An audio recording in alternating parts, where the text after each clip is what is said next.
கர்த்தருடைய நாமம் மகிமைப்படுவதாக.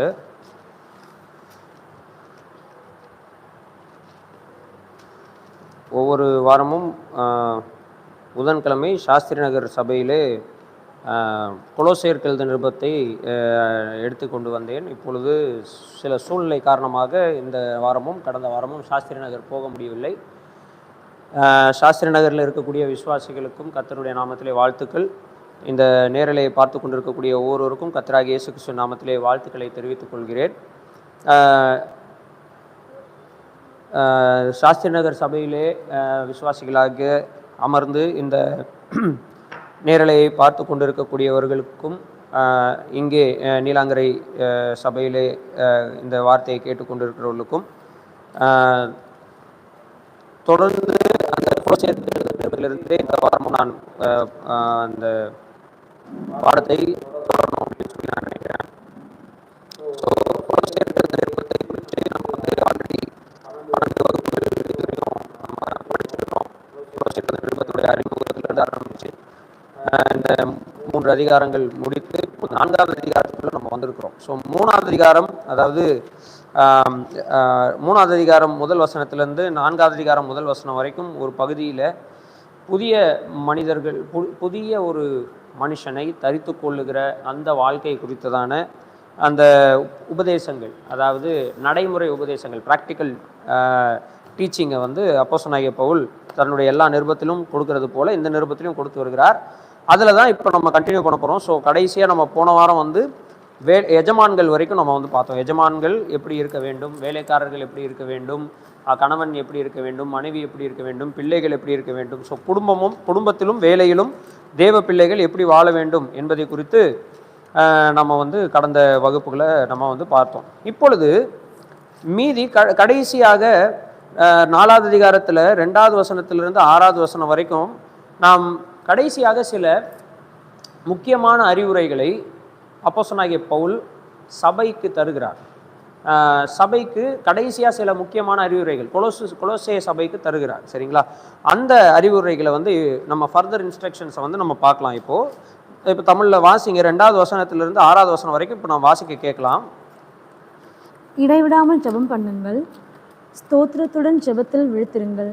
கிறிஸ்துவனுடைய இரகசியத்தை நிமித்தம் கட்டப்பட்டிருக்கிற நான் அந்த இரகசியத்தை குறித்து பேச வேண்டிய பிரகாரமாய் பேசி அதை வெளிப்படுத்துவதற்கு திருவசனம் சொல்லும்படியான வாசலை தேவன் திறந்தள்ளும்படி எங்களுக்காகவும் வேண்டிக் கொள்ளுங்கள். புறம்பே இருக்கிறவர்களுக்கு முன்பாக ஞானமாய் நடந்து காலத்தை பிரயோஜனப்படுத்தி கொள்ளுங்கள்.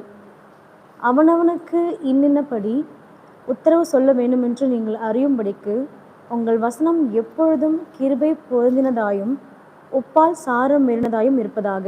ஓகே, இப்போ நம்ம 2வது வசனத்திலிருந்து 6வது வசனம் வரைக்கும் கடைசியாக கொலோசு சபையில் இருக்கக்கூடிய விசுவாசிகளுக்கு, அதாவது புதிய வாழ்க்கை வாழுவது, புதிய மனிதனை தரித்து கொண்டு வாழ்கிற அந்த வாழ்க்கை குறித்ததான இன்ஸ்ட்ரக்ஷன்ஸை வந்து அப்போஸ்தலனாகிய பவுல் கொடுக்குறார். எப்படி வாழ வேண்டும் என்பதை குறித்து அவர் எல்லாம் சொல்லும் பொழுது கடைசியாக சபையாகிய நாம் எப்படி நம்முடைய நடவடிக்கைகள் இருக்க வேண்டும் என்பதை குறித்து சொல்லும் பொழுது சில முக்கியமான விஷயத்தை அவர் சொல்லுகிறார். இதான்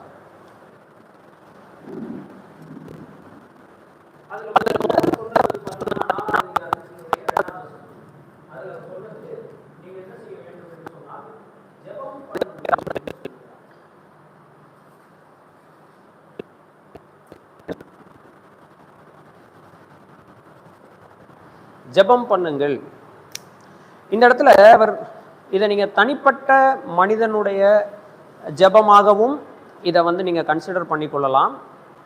ஒட்டுமொத்த சபையாக ஜெபிக்கிற அந்த கூட்டு பிரார்த்தனையாகவும் இதை நீங்கள் என்ன செய்யலாம், இதை வந்து நீங்கள் கன்சிடர் பண்ணிக்கொள்ளலாம். ஏன்னா இது இந்த டீச்சிங் எல்லாமே வந்து பார்த்தீங்கன்னா கொலோசையர் எழுதின நிருபத்தில் தனிப்பட்ட முறைக்கும் அது அப்படியே பொருந்தும், ஒட்டுமொத்தமாக சபையாகவும் செய்ய வேண்டிய இன்ஸ்ட்ரக்ஷன்ஸாகவும் இது வந்து பொருந்தக்கூடியதாக இருக்கிறது. அப்போது அவர் ஜெபம் செய்யுங்கள் என்று அவர் சொல்லும் பொழுது எப்படி செய்ய வேண்டும் என்பதை குறித்ததான ஆலோசனையும் அவர் சேர்த்து கொடுக்கிறத பார்க்குறோம். எதற்காக ஜெபிக்க வேண்டும் என்று ஒரு ரெக்கமெண்டேஷன், அதாவது என்ன விஷயங்களுக்காக ஜெபிக்க வேண்டும் என்று ஃபர்ஸ்ட்டில் சொல்லாமல் இதற்காகவும் ஜெபித்து கொள்ளுங்கள் என்று சொல்லி எக்ஸ்ட்ரா இன்னொரு பாயிண்ட்டையும் அவர் ஆட் பண்ணுறதை குறித்து நம்ம இந்த இடத்துல வாசிக்கிறோம்.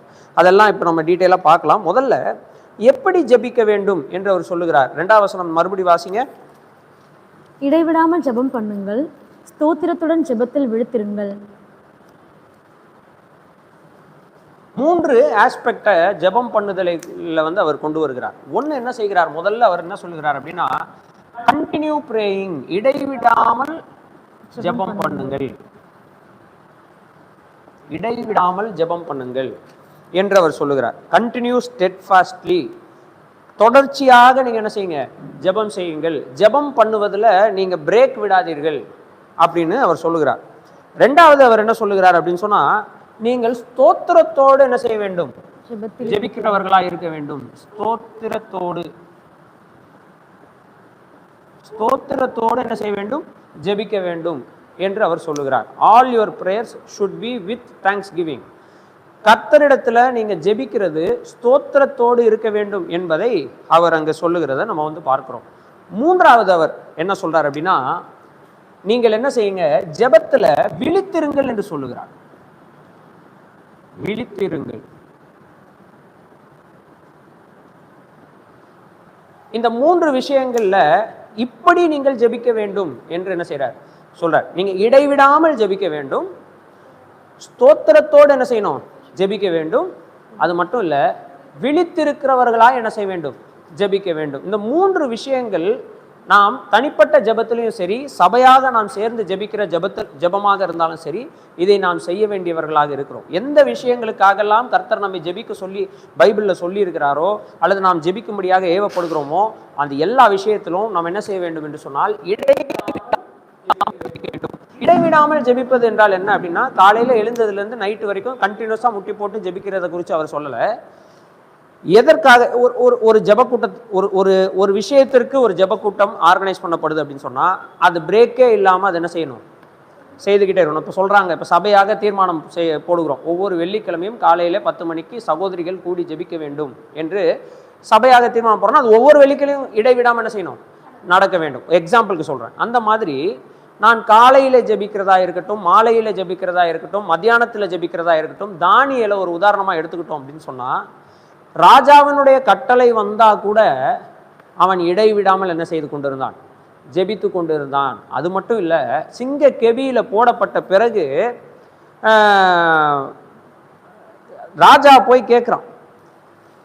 ராஜா என்ன செய்யறான், கேட்கிறான், நீ இடைவிடாமல் ஆராதிக்கிற தேவன் உன்னை தப்புவிக்க வல்லவராய் இருக்கிறாரா அப்படின்னா, தானியேல் என்ன தானியேலுடைய சாட்சி என்னன்னா, அவன் பிரேயர்ல எங்கேயுமே என்ன செய்யல, விடலை, அவன் பிரேக் விடலை. அது சோர்வு, அதில் எழுதக்கூடாது மிக்காயா, don't write in that, I give him a paper or something.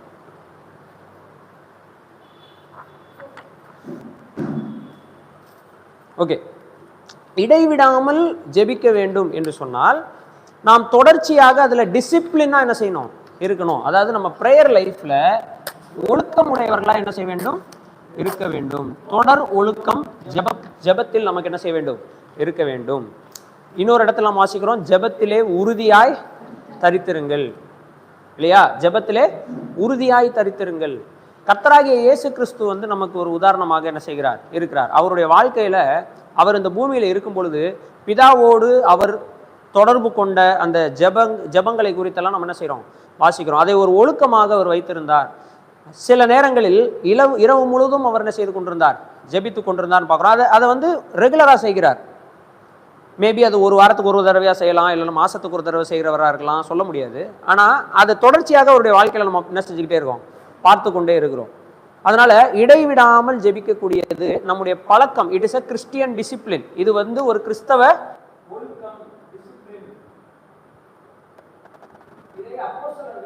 சபைக்கு கற்றுக் கொடுக்கிறார்கள். நீங்கள் இடைவிடாமல் என்ன செய்ய வேண்டும், ஜெபிக்கிறவர்களாக இருக்க வேண்டும். ஜெப லைஃப் வந்து நம்ம வந்து நம்முடைய வாழ்க்கையில் ஒரு பிரச்சனை வரும்போது கர்த்தரிடத்தில் ஜெபிக்கிறவர்களாகவும், பிரச்சனை இல்லாத நேரங்களில் நம்ம ஜெபமே பண்ணாதவர்களாகவும் இருக்கிறதாக நம்ம என்ன செய்யக்கூடாது, இருக்கக்கூடாது. ஜெப லைஃப்பில் வந்து நம்ம ஒரு டிசிப்ளின் மெயின்டைன் பண்ணணும். அது பர்சனல் லைஃப்லையாக இருக்கட்டும், அல்லது ஃபேமிலியாக இருக்கலாம், அல்லது சபையாக இருக்கலாம். ஜெபத்தில் வந்து நம்ம என்ன செய்யணும் அப்படின்னு சொன்னால், அதில் ஒரு டிசிப்ளின் நம்ம என்ன செய்யணும், மெயின்டைன் பண்ணணும். ஒரு டிசிப்ளின் ஆரம்பிச்சோன்னா அந்த டிசிப்ளின் ரெகுலராக என்ன செய்யணும், மெயின்டைன் பண்ணக்கூடியவர்களாக இருக்கணும். அது இடைவிடாமல் செய்ய வேண்டும். ஒழுக்கமாக இருக்க வேண்டும். அதில் அதை வந்து உறுதியாக நம்ம என்ன செய்ய வேண்டும், செய்து கொண்டு இருக்க வேண்டும் என்பதை ஒரு ஒரு ஒரு ப்ராக்டிஸாக நீங்கள் செய்யுங்க அப்படின்னு சொல்லி அவர் சொல்லுகிறார். ரெண்டாவது அவர் சொல்றது, ஸ்தோத்திரத்தோடு நீங்கள் என்ன செய்ய வேண்டும், ஜெபிக்க வேண்டும். ஸ்தோத்திரத்தோடு ஜெபிக்க வேண்டும். இது வார்த்தை ரொம்ப முக்கியமான விஷயம். நம்ம நம்ம சங்கீதங்கள்ல தேவதாசர்கள் ஜெபித்த ஜெபங்கள்லாம் பாடல்களாக என்ன செய்யப்பட்டிருக்கிறது, சொல்லப்பட்டிருக்கிறது. எல்லா சங்கீதத்திலையும் பாருங்களேன், புலம்பல் சங்கீதம் இருக்கும். அழுது புலம்புகிறக்கூடிய சங்கீதங்கள் இருந்தாலும் அந்த சங்கீதத்துல ஸ்தோத்திரத்தோடு கூட அந்த சங்கீதம் என்ன செய்யும், முடியும். அல்லது நடுவுல கர்த்தரை துதிக்கக்கூடிய வரிகள் என்ன செய்யும், இருக்கும். அல்லது கர்த்தர் மேல் நம்பிக்கையாக, கர்த்தாவே நீர் என்னை தாங்கக்கூடிய தேவனாய் இருக்கிறீர், கர்த்தாவே நீர் என்னை பலப்படுத்துகிற தேவனாய் இருக்கிறேன் என்று சொல்லக்கூடிய, கர்த்தருக்கு துதிகை ஏறெடுக்கக்கூடிய, கர்த்தரை புகழக்கூடிய வார்த்தைகள் அதில் என்ன செய்யும், அடங்கி இருக்கும். முற்றிலுமாய் நம்பிக்கையற்ற புலம்பலும் அழுகையும் மாத்திரமே உள்ள ஜபங்களை நீங்க என்ன செய்ய முடியாது, பார்க்க முடியாது. உதாரணத்துக்கு புலம்பல்னே ஒரு புஸ்தகம் இருக்கு இல்லையா? புலம்பல்னே என்ன இருக்கு, ஒரு புஸ்தகம் இருக்கு. எரேமியாவின் புலம்பல்னு அது தமிழ் பைபிள்ல இருக்கும். அந்த புக்ல கூட பாருங்க, 3வது அதிகாரம் எடுத்தீங்க அப்படின்னு சொன்னா, அந்த 3வது அதிகாரத்தில் இப்படியாக நாம் வாசிக்கிறோம்.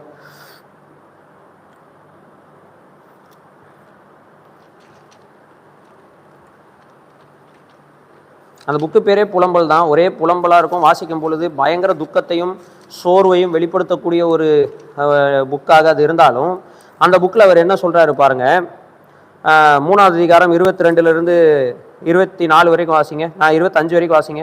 நாம் நிர்மூலமாகாதிருக்கிறது கர்த்தருடைய கிருபையே, அவருடைய இரக்கங்களுக்கு முடிவில்லை. அவைகள் காலைதோறும் புதியவைகள். உமது உண்மை பெரிதாய் இருக்கிறது. கர்த்தர் என் பங்கு என்றும் கர்த்தர் என் பங்கு என்று என் ஆத்துமா சொல்லும். ஆகையால் அவரிடத்தில் நம்பிக்கை கொண்டிருப்பேன். தமக்கு காத்திருக்கிறவர்களுக்கும் தம்மை தேடுகிற ஆத்மாவுக்கும் கர்த்தர் நல்லவர். அப்ப நம்ம இங்க என்ன பார்க்கிறோம், புலம்பல் தான், புலம்பக்கூடிய புஸ்தகம் தான். அந்த புஸ்தகத்தின் நடுவுலேயே அவர் என்ன, அந்த ஒரு அதுல என்னதான் இருக்கு, கர்த்தரை துதிக்கக்கூடிய வார்த்தைகளும் கர்த்தர் மேல் நம்பிக்கையா இருக்கக்கூடிய வார்த்தைகளும் அதுல என்ன செய்கிறது, இருக்கிறது. ஏன் வந்து ஸ்தோத்திரத்தோடு ஜெபிக்கக்கூடிய பழக்கத்திற்குள் வாருங்கள் என்று அப்போஸ்தலனாகிய பவுல் சொல்றாருன்னா, கர்த்தர் மேல் நம்பிக்கையற்றவர்களாக நாம் என்ன செய்யக்கூடாது, ஜெபிக்க கூடாது. ஸ்தோத்திரம் இல்லாமல் ஜெபிக்கிற ஜெபமும் உண்டு. அதுல கர்த்தரை திட்டி ஜெபிக்கக்கூடியதாக இருக்கும். கர்த்தரிடத்தில் ஏமாற்றப்பட்டேனே, நீங்க உங்க கர்த்தாவே உங்க கண்ணு இல்லையா காது இல்லையா, நான் இப்படி கிடக்கிறேனேன்னு சொல்லக்கூடிய ஜெபங்கள் இருக்கலாம்.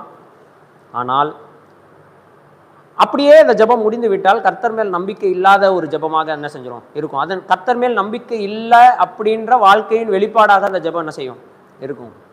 அப்படி இருக்கக்கூடாது. கர்த்தரிடத்தில் நாம் ஜெபிக்கும் பொழுது அது எப்படிப்பட்ட ஜெபமாக இருந்தாலும் அதில் என்ன ஆஸ்பெக்ட் இருக்கணும், ஸ்தோத்திரம் செலுத்துதல் இருக்க வேண்டும். ஏன்னா நம்ம வாசிக்கிறோம், எபேசியர் கழுதின நிருபத்தில் 5வது அதிகாரத்தில் நாம் இப்படியாக வாசிக்கிறோம், நிறைய விஷயங்கள் எல்லாம் தகாதவைகள்னு சொல்லிட்டு கடைசியில் சொல்லியிருக்கோம். ஸ்தோத்திரம் செய்வதிலே தகும். ஒரு விசுவாசிக்கு கர்த்தரை ஸ்தோத்தரிப்பது மட்டுமே ஒரு தகுதியான விஷயமாக இருக்கிறது. ஏன்னா நம் கர்த்தர் நல்லவர், நம் கர்த்தர் எல்லா காலங்களிலும் நல்லவராக என்ன செய்கிறார், இருக்கிறார். 34ஆம் சங்கீதத்தினுடைய முதல் வசனத்தில் சங்கீதக்காரன் இப்படியாக சொல்கிறான், கர்த்தரை நான் எக்காலத்திலும் என்ன செய்வேன், ஸ்தோத்தரிப்பேன். அவரை துதிக்கிற துதி எப்பொழுதும் என் வாயில் என்ன செய்யும், இருக்கும். அதை கேட்டு சிறுமைப்பட்டவர்கள் கர்த்தரிடத்தில் என்ன செய்வாங்க, வருவாங்க. சிறுமைப்பட்டவர்கள் கர்த்தரை நம்புவாங்க. அப்போ ஸ்தோத்திரத்தோடு ஜெபிக்கிற ஜெபம் என்ன செய்கிறது என்று சொன்னால், மற்றவர்களையும் நம்பிக்கையற்ற மற்றவர்களுக்கும் நம்பிக்கை தரக்கூடியதாக என்ன செய்கிறது, இருக்கிறது. எந்த சூழ்நிலையில் நம்ம வாழ்க்கையில போனாலும் ஸ்தோத்திரத்தோடு ஜெபிக்கக்கூடிய பழக்கம் நமக்கு என்ன செய்ய வேண்டும், இருக்க வேண்டும். அப்போ ஒழுங்காக ஜெபிக்க வேண்டும். ஒரு ஒழுக்கத்தோடு, அதாவது ஒழுக்கம்னா இடைவிடாமல் தொடர்ச்சியாக ஜெபிக்கக்கூடிய ஜெப வாழ்க்கை நமக்குள்ள என்ன செய்ய வேண்டும், இருக்க வேண்டும். அதுல ஸ்தோத்திரம் அடங்கி இருக்க வேண்டும். ஸ்தோத்திரம் இல்லாமல் நாம் என்ன செய்யக்கூடாது, கர்த்தரிடத்துல வரக்கூடாது. கர்த்தரிடத்துல துதியோடு வரக்கூடியவர்களா இருக்க வேண்டும். கர்த்தருடைய சமூகத்துக்கு 100ஆம் சங்கீதத்துல என்ன சொல்லியிருக்கு, துதித்தலுடனே அவர் சந்நிதிக்கு என்ன செய்யுங்க, ஆனந்த சத்தத்தோடு அவர் சந்நிதி முன் வாருங்க. துதித்தலுடனே அவர் சந்நிதிக்குள் பிரவேசியுங்க இல்லையா? Enter his gates with thanksgiving and enter his courts with praise. கர்த்தரிடத்துல ஸ்தோத்திரத்தோடு வாங்க, துதித்தலோடு அவர் சந்நிதி முன் என்ன செய்யுங்க, வாருங்கள். அப்போ கர்த்தரிடத்தில் வரும்பொழுது அழுகையோடும் புலம்பலோடும் வரலாம். நமக்கு சோர்வுகள் துக்கங்கள் வரும் பொழுது, நம்ம இழக்கும் பொழுது, நம்ம வாழ்க்கையில இழப்புகள் ஏற்படும் போது நம்ம அழுகையும் கண்ணீரும் நம்ம வாழ்க்கையில இருக்கும். ஆனா கர்த்தருடைய சமூகத்துக்கு வரும் பொழுது கர்த்தர் நல்லவர் என்று என்ன செய்யணும், அங்கீகரிக்கணும். நம்ம மனசுல வந்து என்ன அதெல்லாம் இல்லாம, அது மேஜிக் வேர்டு கிடையாது.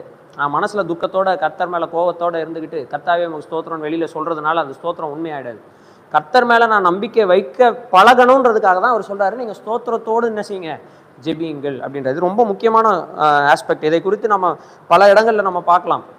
தேவதாசர்களுடைய ஜெபங்கள் எல்லாம் நாம் எடுத்து பார்க்கும் பொழுது நம்பிக்கையற்ற ஜெபங்கள் இருந்தாலும் அவர்கள் கர்த்தரால் உணர்த்தப்பட்டு கடைசியில் கர்த்தரை துதிக்கக்கூடியவர்களாக என்ன செய்கிறாங்க, மாறுறதை நம்ம என்ன செய்ய முடியும், பார்க்க முடியும். உதாரணத்துக்கு யோபுனுடைய வாழ்க்கையை எடுத்துக்கொள்ளலாமே. யோபுனுடைய வாழ்க்கையில் ஒரே நேரத்தில் எல்லாமே இழக்கும் போது கர்த்தரை ஸ்தோத்தரிக்கிறான். எப்படி ஸ்தோத்தரிக்கிறான்? கர்த்தரை கொடுத்தார், கர்த்தர் எடுத்தார், கர்த்தருடைய நாமத்துக்கு ஸ்தோத்திரம்னு சொல்கிறான். எப்படி அவனால் சொல்ல முடியுது? ஏன்னா அவன் ஒழுக்கமான ஒரு ஜெப வாழ்க்கைக்குள்ளே என்ன செஞ்சுருக்கிறான், இருந்திருக்கிறான். அதில் ஸ்தோத்திரம் அப்படின்றது ரொம்ப முக்கியம். கர்த்தரை துதிக்கிற துதி என்பது, கர்த்தரை புகழ்வது என்பது ரொம்ப முக்கியம். சரிங்களா? மூணாவது ரொம்ப முக்கியமான பாயிண்ட் என்னன்னா, ஜெபத்தில் என்ன செய்யணும், விழித்திருக்க வேண்டும். அது என்னது? ஜெபத்தில் விழித்திருங்கள், ஜெபத்தில் விழித்திருங்கள். கர்த்தராகிய இயேசு கிறிஸ்து கெத்செமனே தோட்டத்தில் இருக்கும்போது சொன்னார், வாட்ச் அண்ட் ப்ரே. என்ன சொன்னாரு? என்னோடு விழித்திருந்து என்ன செய்யுங்க, ஜெபம் பண்ணுங்கள். அந்த கான்டெக்ஸ்ட்ல நீங்க பார்த்தீங்கன்னா நடுராத்திரி இல்லைன்னா லேட் நைட்டு கெத்செமனே தோட்டத்தில் இருக்கிறாங்க. லேட் நைட், ஒருவேளை நல்ல தூக்க கலக்கத்தில் இருந்திருப்பாங்க. அதனால தூங்காம என்னோடு கூட ஜெபத்தில் விழித்திருங்க அப்படின்னு சொல்ற டைரக்ட் கான்டெக்ஸ்ட் இருந்தாலும், கர்த்தர் என்ன விரும்புகிறார்னா, உங்களை சுற்றி என்ன நடக்கிறது என்பதை அறிந்து ஜெபியுங்கள். உங்கள் வாழ்க்கையில் என்ன நடக்கிறது என்பது என்ன செய்யுங்க, அறிந்து ஜெபியுங்கள், அறிந்து கொள்ளுங்கள். கண்மூடித்தனமாக ஜெபிக்க கூடாது. ஜெபம் என்பது மந்திரம் அல்ல. ஜெபம் என்பது என்னல்ல, மந்திரங்கள் அல்ல. கண்மூடித்தனமாக சொன்னால் அது நடக்கும் அல்ல. விழிப்போடு ஜெபிக்க வேண்டும். என் வாழ்க்கையில் என்ன நடந்து கொண்டிருக்கிறது, ஏன் நடக்கிறது, எதனால் கர்த்தர் இந்த விஷயங்களை என் வாழ்க்கையில் அனுமதிக்கிறார், என்னை சுற்றி இருக்கிற ஜனங்கள் எப்படிப்பட்ட வாழ்க்கை வாழ்கிறார்கள், என்னை பாதிக்கக்கூடிய விஷயங்கள் எதனால் எனக்கு வருகிறது, நான் விழிப்போடு என்ன செய்யணும், இருக்க வேண்டும். அறிந்து கொள்ளக்கூடியவனாக என்ன செய்ய வேண்டும், இருக்க வேண்டும். பேதுருவும் அதை தன்னுடைய நிருபத்தில் சொல்றார், நீங்க என்ன செய்யணுங்க, விழித்திருங்கள். என்ன சொல்றாரு? விழித்திருங்கள். அந்த வசனத்தை பாருங்களேன், அது ரொம்ப முக்கியமான வசனம். அது 1 பேதுரு 4வது அதிகாரம் 7வது வசனம் வாசிங்க.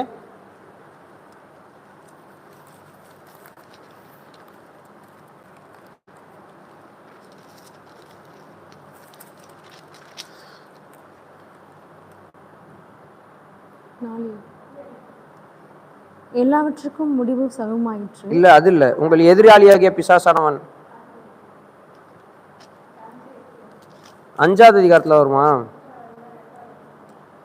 இல்ல இல்ல, 5 தெளிந்த புத்தியுள்ளவர்களாய் இருங்கள். எந்த வசனம் அது? 5:8 வாசிங்க. தெளிந்த புத்தியுள்ளவர்களாய் இருங்கள், விழித்திருங்கள். ஏனெனில் ஏன் நீங்க விழித்திருக்கணும் என்றால், உங்கள் எதிராளியாகிய பிசாசானவன் எப்படா உங்களை விழுங்கலாம் என்று கெர்ச்சிக்கிற சிங்கம் போல உங்களை வகையை தேடி என்ன செய்து கொண்டிருக்கிறான், சுற்றி திரிகிறான். பிரியமானவங்களே, நம்ம என்ன புரிஞ்சுக்கணும் அப்படின்னா, நம்ம லைஃப்ல எல்லா சூழ்நிலையிலும் நமக்கு ஒரு டேஞ்சர் இருக்கு. நம்ம ஒரு போராட்ட களத்தில் என்ன செய்கிறோம், இருக்கிறோம்.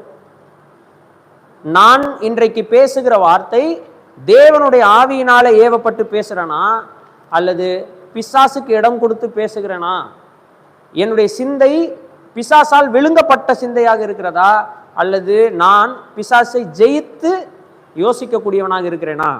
நான் 20 வருஷம் 25 வருஷம் ரட்சிக்கப்பட்டவனா இருக்கலாம், சபையின் ஊழியக்காரனாக இருக்கலாம், சபையை மேய்க்கக்கூடிய பொறுப்பில் இருக்கலாம்.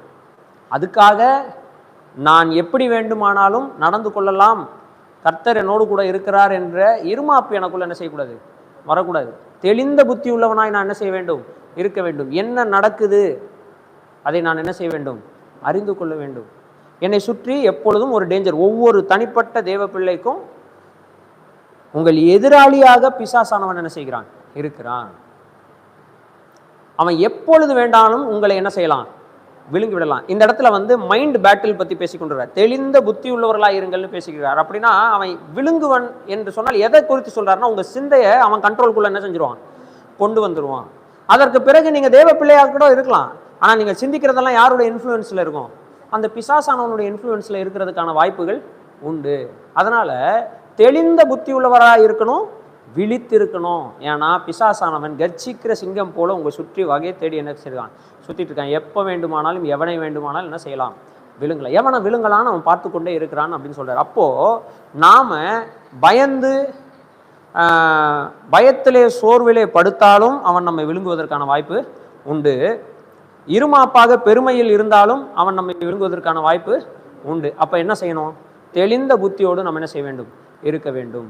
நிதானிக்கக்கூடியவர்களாக இருக்க வேண்டும். இதை நீங்க இதுல பாத்தீங்க அப்படின்னு சொன்னா, எபேசியர் எழுதின நிருபம் 6வது அதிகாரத்துல பாத்தீங்கன்னா அங்க தெளிவாக சொல்லுகிறார், உங்கள் போராட்டம் மாம்சத்தோடும் இரத்தத்தோடும், அதாவது மனிதர்களோடு உங்களுக்கு போராட்டம் இல்ல, நீங்க பார்க்க முடியாத எதிரிகளோடு போராடுகிறீர்கள். உங்கள் இந்த பிரபஞ்சத்து அந்தகார லோகாதிபதிகள் வானமண்டங்களில் உள்ள பொல்லாத ஆவிகளின் சேனைகளோடு உங்களுக்கு என்ன இருக்கு? போராட்டம் உண்டு. அதனால நீங்க என்ன செய்யணும் அப்படின்னா, இங்க நம்ம வாசிக்கிறோம், தெளிந்த புத்தி உள்ளவர்களாயிருங்கள், விழித்திருங்கள், ஏனென்றால் உங்கள் எதிராளியாகிய பிசாசானவன் எவனை விழுங்கலாமோ என்று கெர்ச்சிக்கிற சிங்கம் போல என்ன செய்து கொண்டிருக்கிறான்? வகை தேடி சுத்தி கொண்டிருக்கிறான். அப்ப நம்ம இங்க என்ன புரிந்து கொள்ளணும், இங்க என்ன பார்க்கணும் அப்படின்னு சொன்னா, நாம் ஜெபத்துல விழித்திருக்கிறவர்களாய் இருக்க வேண்டும். ஏதோ காலையில் இருந்துச்சேன், கர்த்தாவே இந்த நாளுக்கு நன்றி, மத்தியானம் கர்த்தாவே இந்த கொடுத்த சாப்பாட்டுக்கு நன்றி, நைட்டு கர்த்தாவே இந்த நாள் ஃபுல்லாக எங்களை பாதுகாத்தீங்க நன்றி, நாளைக்கு காலையில் எந்திரிக்க உதவி செய்யுங்கன்னு ஜெபம் பண்ணுற அந்த ரொட்டீன் ஜெபம், கண்மூடித்தனமான ஒரு ஜெபமாக நம்முடைய ஜெபம் என்ன செய்யக்கூடாது? இருந்து விடக்கூடாது. நாம் சபைக்காக ஜெபிக்கும் போதோ, தனிப்பட்ட முறையில் எனக்காக ஜெபிக்கும் பொழுதோ, அல்லது என் குடும்பத்திற்காக ஜெபிக்கும் பொழுதோ, விசுவாசிகள் ஒவ்வொருவருக்காக ஜெபிக்கும் பொழுதோ, இந்த தேசத்துக்காக ஜெபிக்கும் பொழுதோ, நிறைய விஷயங்களுக்காக ஜெபிக்க சொல்லி பைபிளில் நமக்கு என்ன செஞ்சிருக்கு? சொல்லியிருக்கு. குறிப்பாக 1 தீமோத்தேயுல சொல்லியிருக்கிறது, ராஜாக்களுக்காகவும் என்ன செய்யுங்க, நீங்கள் உங்களை ஆளுகிறவர்களுக்காகவும் என்ன செய்யுங்க, ஆமாம் அவங்க எல்லாருக்காகவும் என்ன செய்யுங்க, வேண்டுதலையும் ஸ்தோத்திரங்களையும் என்ன செய்யுங்க பண்ண வேண்டும். நீங்கள் இந்த பூமியில நல்மனதோடு நீங்க சமாதானமான ஜீவனை நீங்க செய்யணும்னா இவங்க எல்லாருக்காக என்ன செய்யணும்? ஜெபிக்கணும் அப்படின்னு சொல்றாரு. அப்ப இவங்க எல்லாரை பத்தி நமக்கு தெரியாம என்ன ஜோம் பண்றது? நம்ம பிரைம் மினிஸ்டர் யாருன்னே தெரியாது, நம்ம என்ன ஜோம் பண்ணுவோம்? அவர் என்ன பண்றாருன்னு தெரியாம எப்படி ஜோம் பண்ணுவோம்? அவர் எப்படிப்பட்ட திட்டங்களை கொண்டு வராருன்னு தெரியாம எப்படி ஜோம் பண்ணுவோம்? நம்முடைய சீஃப் மினிஸ்டர் யாருன்னு தெரியாம எப்படி ஜோம் பண்ணுவோம்? நம்ம கவர்மெண்ட் அதிகாரிகள் எப்படிப்பட்டவர்களா இருக்கிறார்கள் என்பது தெரியாம எப்படி ஜோம் பண்ணுவோம்? நம்ம கவர்மெண்ட் சிஸ்டம் என்ன அப்படின்றது தெரியாம எப்படி ஜோம் பண்ணுவோம்? என்ன எம்எல்ஏ, நம்ம லோக்கல் எம்எல்ஏ யாருன்னு தெரியாம நம்ம எப்படி ஜோம் பண்ணுவோம்? அப்ப எல்லாத்தையும் நான் அறிந்து கொள்ள வேண்டும். நமக்கு விழிப்புள்ளவர்களாக நம்ம என்ன செய்ய வேண்டும்? இருக்க வேண்டும். நியூஸ்ல ஒரு விஷயத்த ஒருத்தவங்க சொல்றாங்க, ஒரு அரசியல்வாதி இன்னைக்கு காலையில் எழுந்திரிச்சு ஒரு விஷயத்த சொல்றாருன்னா, நமக்கு அந்த அரசியல்வாதி பிடிக்கும்ன்றதுக்காக அவர் சொல்ற எல்லாத்தையும் நம்ம கண்மூடித்தனமா நம்பி ஆப்போசிட்ல இருக்கிற அரசியல்வாதியை திட்டுகிற பழக்கம் நமக்கு என்ன செய்யக்கூடாது? வரக்கூடாது. நம்ம நாட்டில் என்ன நடக்குது என்பதை கர்த்தருடைய ஆவியானவரை கொண்டு டிசைன் பண்ணக்கூடியவர்களாக என்ன செய்ய வேண்டும்? இருக்க வேண்டும். எந்த பக்கமும் சாராதவர்களாக நம்ம என்ன செய்ய வேண்டும்? இருக்க வேண்டும். நம்ம கிறிஸ்துவை மட்டுமே சார்ந்தவர்களாக என்ன செய்யணும்? இருக்க வேண்டும். இந்த உலகத்தில் நடக்கிற எந்த விஷயங்களும் நம்ம மைண்டை இன்ஃப்ளூயன்ஸ் பண்ணக்கூடாது. அதில் நம்ம ரொம்ப கவனமா என்ன செய்ய வேண்டும்? இருக்க வேண்டும். மற்றவர்களுடைய இணக்கமான பேச்சு நம்முடைய மைண்டை இன்ஃப்ளூயன்ஸ் பண்ணக்கூடாது. இந்த உலகத்தில் இருக்கிற நியூஸ் நம்மளை என்ன செய்யக்கூடாது? இன்ஃப்ளூயன்ஸ் பண்ணக்கூடாது. சினிமா செய்திகள் நம்ம என்ன செய்யக்கூடாது? இன்ஃப்ளூயன்ஸ் பண்ணக்கூடாது. இந்த உலகத்தில் இருக்கக்கூடிய அப்போஸ்தலனாகிய பவுல் இந்த கொலோசியர்ல சொல்றாரு, 2வது அதிகாரத்தில் சொல்றாரு, லௌகிக ஞானமா இருக்கட்டும், மாயமான தந்திரமா இருக்கட்டும், இது எல்லாத்தினாலும் ஒருவனும் உங்களை கொள்ளை கொண்டு போகாதபடிக்கு என்ன செய்யுங்க? எச்சரிக்கையா இருங்கள்னு சொல்றாரு. அப்ப இந்த உலகத்தில் இருக்கக்கூடிய எப்படிப்பட்ட உபதேசங்களா இருந்தாலும் அது உங்களை என்ன செஞ்சிடக்கூடாது? கொள்ளை கொண்டு உங்களை இன்ஃப்ளூயன்ஸ் பண்ணிடக்கூடாது. யார் சொல்றதையும் நீங்க கேட்டு இன்ஃப்ளூயன்ஸ் என்ன செஞ்சிடக்கூடாது? ஆயிடக்கூடாது. அப்போ விழிப்போடு ஜெபிக்கிறவர்களாக நம்ம என்ன செய்ய வேண்டும்? இருக்க வேண்டும். we should know, நமக்கு தெரியணும் இது இதனால தான் நடக்குதுன்னு நம்ம என்ன செய்யணும்? தெரிந்து கொள்ள வேண்டும். விழிப்போடு ஜெபிக்கக்கூடியவர்களாக இருக்க வேண்டும். இந்த பார்ட் ரொம்ப இம்பார்ட்டன்ட். விழித்திருங்கள் அப்படின்னு சொல்ற. அப்ப கர்த்தராகிய இயேசு கிறிஸ்து ஜெபிக்கும் பொழுது சீஷர்கள் தூங்கி விட்டார்கள். ஏன் ஜெபிக்கிறார்? எதற்காக இப்படி அழுகிறார்? என்ன வார்த்தைகளை சொல்லி ஜெபிக்கிறார்? எதையுமே அவங்க என்ன செய்யல? கவனிக்கல.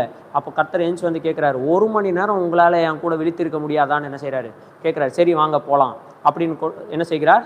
அவர் கூட்டி கொண்டு போகிறத நம்ம வாசிக்கிறோம். அப்படின்னா என்ன புரிஞ்சு கொள்ளலாம் அப்படின்னா, விழித்திராமல் ஜெபிப்பது நம்முடைய இரட்சகருக்கு துக்கத்தை என்ன செய்யுது? ஏற்படுத்துகிறது. விழித்திராமல் கவனம் இல்லாமல் ஜெபிப்பது நம்முடைய கர்த்தருக்கு எதை உண்டாக்குது? துக்கத்தை உண்டாக்குது. நம்ம விழிப்போடு ஜெபிக்கிறவர்களாக என்ன செய்ய வேண்டும்? இருக்க வேண்டும். இது ரொம்ப ரொம்ப முக்கியமான விஷயமா இருக்குது. இதை குறித்து நிறைய பேசலாம். சரி, இப்போ என்ன செய்யறாரு அப்படின்னு சொன்னா, இந்த விஷயத்துக்காகவும் கொஞ்சம் ஜெபம் பண்ணுங்க அப்படின்னு அவருடைய தனிப்பட்ட ஒரு பிரேயர் ரிக்வெஸ்ட் வைக்கிறார். அது தனிப்பட்ட பிரேயர் ரிக்வெஸ்டாக கொலோசே சபையாருக்கு அப்போஸ்தலனாகிய பவுல் வைக்கிற ஜெப குறிப்பாக இருந்தாலும், இந்த உலகத்துல கர்த்தருடைய ஊழியத்தை செய்து வருகிற எல்லாருக்காகவும் ஜெபிக்க வேண்டிய ஒரு ஜெப குறிப்பாக என்ன செய்கிறது? இருக்கிறது. அது என்ன ஜெப குறிப்பு? 3வது வசனத்தை வாசிங்க. கிறிஸ்துவனுடைய ரகசியத்தின் நிமித்தம் கட்டப்பட்டிருக்கிற நான் அந்த ரகசியத்தை குறித்து பேச வேண்டிய பிரகாரமாய் பேசி அதை வெளிப்படுத்துவதற்கு திருவசனம் செல்லும்படியான வாசலை தேவன் திறந்தருளும்படி எங்களுக்காகவும் வேண்டிக் கொள்ளுங்கள். தேவன் வாசலை திறக்க வேண்டும், திருவசனம் போக வேண்டும். திருவசனம் என்ன செய்யணும்? போகணும். திருவசனம் செல்லுவதற்கான வாசலை தேவன் என்ன செய்யணும்? திறக்கணும். யாரை கொண்டு அதை செய்ய போறாருன்னா எங்களை கொண்டு என்ன செய்ய போகிறார். அதனால எங்களுக்காக என்ன செய்யுங்க? ஜெபம் பண்ணுங்கன்னு சொல்றாரு. ஆனா பாயிண்ட் என்னன்னா, எதை அறிவிக்கும்படியாக ஜெபிக்கும்படியாக கேட்கிறாருன்னா இல்ல, அவர் தெளிவாக ஒரு வார்த்தை சொல்ற. சுவிசேஷம் என்பது அது பரவலான ஒரு வார்த்தை தான், அது சரியான பதில் தான். ஆனா அவர் அப்படி சொல்லல. கிறிஸ்துவின் ரகசியத்தை குறித்து. எதை குறித்து? அப்படித்தானே சொல்லியிருக்கு. வாசிங்க. கிறிஸ்துவினுடைய ரகசியத்தின் நிமித்தம், கிறிஸ்துவினுடைய ரகசியத்தின் நிமித்தம் கட்டப்பட்டிருக்கிற நான் அந்த ரகசியத்தை குறித்து எப்படி பேச வேண்டுமோ அப்படி பேசி கர்த்தருடைய வார்த்தையை நான் ஜனங்களுக்கு வெளிப்படுத்தணும். அப்படி கர்த்தருடைய வார்த்தை போகணும்ன்றதுக்கு கர்த்தர் கதவுகளை என்ன செய்யணும்? திறக்கணும். ஆப்பர்ச்சுனிட்டிஸை கர்த்தர் என்ன செய்யணும்? திறக்க வேண்டும் என்ற அவர் வார்த்தையை அவர் என்ன செய்கிறார்? பயன்படுத்துகிறார். இதை கொஞ்சம் ஆல்ரெடி நான் கொலோசியர் நிருபத்தை எடுக்கும் போது கவனித்திருந்தவர்கள், இதுக்கு முன்னாடி உள்ள வகுப்பை கவனிச்சிருந்தீங்கன்னா இது உங்களுக்கு தெரியும். எபேசியர் நிருபத்தை வாசிச்சவங்களுக்கும் இது தெரியும். பட் இப்போ நம்ம அது குறித்து நம்ம பார்க்கணும். 4வது அதிகாரம் 2வது 3வது வசனத்துல, 4வது அதிகாரம் 3வது வசனத்துல அவர் சொல்றாரு, ஒரு காரியத்திற்காக நான் கட்டப்பட்டிருக்கிறேன். என்ன காரியத்துக்காக கட்டப்பட்டிருக்கிறேன்? கிறிஸ்துவினுடைய ரகசியம்.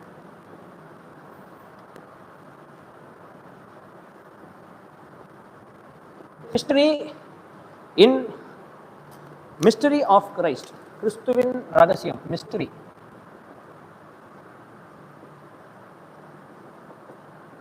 முதல்ல இந்த ரகசியம் அப்படின்ற வார்த்தை, மிஸ்டரி அப்படின்னு இந்த பைபிளில் போடப்பட்டிருக்கிற அந்த கிரேக்க வார்த்தைக்கு என்ன அர்த்தம் என்பதை நம்ம என்ன செய்யணும்? புரிந்து கொள்ள வேண்டும். தானியேல் தீர்க்கதரிசன புஸ்தகத்திலிருந்து இந்த வார்த்தை என்ன செய்கிறது? வருகிறது. இந்த ரகசியம், இதை முத்திரை போட்டு வை அப்படின்ற அந்த வார்த்தை வருது. அங்கே தானியேல்ல சொல்லியிருக்கிறது தான் ரகசியம் நான் சொல்ல வரல, அந்த வார்த்தை வருது. இப்போ ரகசியம்னா என்ன? இப்போ என் கை இருக்கு, இப்போ என் கையில் ஏதோ ஒன்று என்ன செய்யுது? இருக்கு. இது இப்போ என்ன செஞ்சிருக்கு? மூடி இருக்கு. இப்போ என் கையில் ஏதோ ஒன்று என்ன செய்யுது? இருக்கு. ஆனால் இது என்ன செய்யுது? மூடி இருக்கு. இது யாருக்கும் என்ன செய்யலை? தெரியலை. ஆனால் எல்லாருக்கும் என்ன தெரியுது? ஏதோ ஒன்று அதற்குள் இருக்கிறது என்று தெரியுது. இதுக்கு பேர் தான் ரகசியம். பைபிளில் ரகசியம் என்ற வார்த்தைக்கு அர்த்தம் இதுதான். என்னதுன்னா, ஏதோ ஒரு விஷயம் இருக்குது, அந்த விஷயம் மூடப்பட்டிருக்குது. அது யாராவது என்ன செய்யணும் அப்படின்னு சொன்னா, அந்த ரகசியத்தை என்ன செய்யணும்? அப்போகாலிப்சிஸ் பண்ணணும். அதாவது வெளிப்படுத்தணும். என்ன செய்யணும்? வெளிப்படுத்தணும். கிரேக்க மொழியில அப்போகாலிப்சிஸ்ன்னு சொல்லுவாங்க. ரெவலேஷன்ல அப்போகாலிப்சிஸ்ன்ற வார்த்தை பயன்படுத்தப்படுது. இங்க பாருங்க. அப்போ இதை இப்போ நான் என்ன செய்யறேன்? இங்க பாருங்க, இது ஒன்றும் இல்லை, என் கையில அப்படின்னு நான் சொல்லும் போது அந்த ரகசியம் என்ன செஞ்சிருது? வெளி வந்துருது. அப்போ நான் இதை சொல்லாத வரைக்கும், இந்த துணி இங்கிருந்து எடுக்காத வரைக்கும் இந்த ரகசியமாவே என்ன செய்யும்? இருக்கும். இப்போ இது என்ன ஆயிடுச்சு? வெளிப்படுத்தப்பட்டது. அப்படி கிறிஸ்துவின் ரகசியம் என்று ஒன்று இருக்கிறது. அந்த கிறிஸ்துவின் ரகசியம் யாருக்கும் தெரியவில்லை. கிறிஸ்துவின் ரகசியம் யாருக்கும் தெரியவில்லை. இதை அப்போஸ்தலருக்கு தேவன் என்ன செஞ்சாரு? கிறிஸ்து என்ன செஞ்சாரு? வெளிப்படுத்தினாரு. இதுதான்ப்பா ரகசியம், இதுதான்ப்பா விஷயம். அந்த அப்போஸ்தலர்கள் என்ன பண்ணாங்க? அந்த கிறிஸ்துவின் ரகசியத்தை உலகம் எங்கும் போய் என்ன செஞ்சாங்க? இதுதான் விஷயம் என்ன செஞ்சாங்க? அறிவிச்சாங்க. அப்படி என்ன ரகசியம் அது அப்படின்னா அப்போஸ்தலரே சொல்லி இருக்கிறார். எங்க சொல்லியிருக்கார்? எபேசியர் எழுதின நிருபத்தை சொல்றார். அதை நம்ம வாசிச்சுட்டு இங்க வரலாம். எபேசியர் எழுதின நிருபம் 3வது அதிகாரம் வாங்க. எபேசியர் எழுதின நிருபம் 3வது அதிகாரத்துல